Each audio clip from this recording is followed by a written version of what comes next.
Hello, coffee lover. Pop Colby here with a new installment of Coffee University.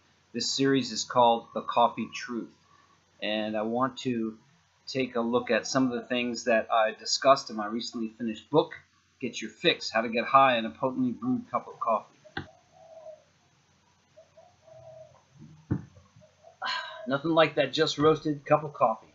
I do it every morning, and for those of you who follow me, who've seen my videos, my TEDx talk, you know that the most important aspect that I focus on when it comes to coffee is consuming after roasting.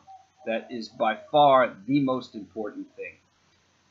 The way I can describe it and compare it is it's like baking bread. And if you bake bread, when is it best? Right out of the oven.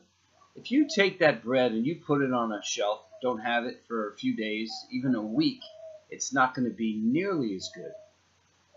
And coffee is the same way just after roasting. Now, it doesn't matter in the bread how good the ingredients you used, how good the stone flour is, stone ground flour, or the eggs you used, etc. The ingredients does not matter.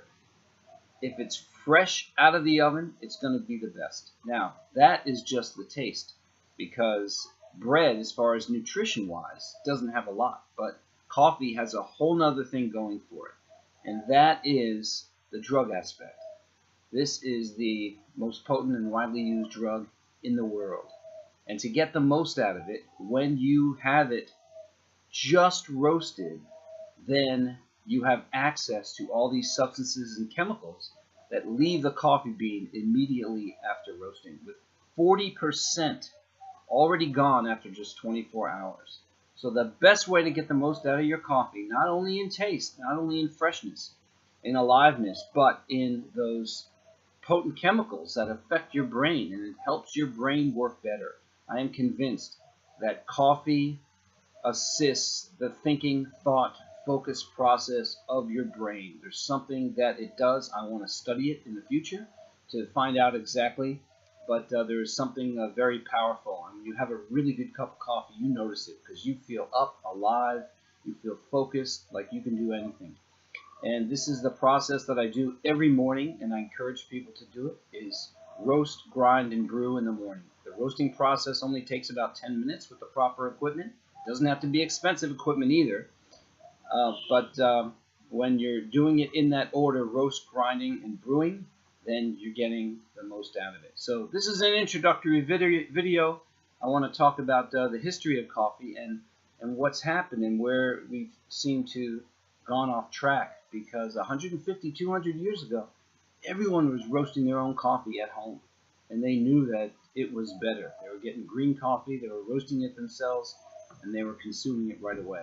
So I want to go back to that time, but with today's updated, more modern equipment, so that it's an easy process and not so time-consuming.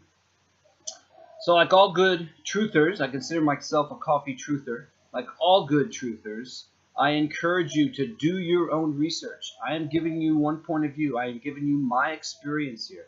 But I really encourage you to try this out on your own. There's no one can convince you by just saying something, and that is how I think we've gotten off track. We've accepted what the big companies tell us about coffee, which is in fact not true, and it has prevented us from getting the most out of it. So I encourage you, do your own research. Try this out for yourself and see how it feels, how it tastes, see the reaction that you have.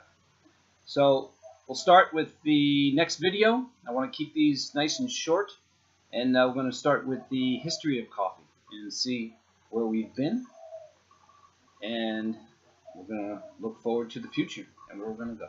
Okay, that's it for now. Thank you, coffee lover. Talk to you soon.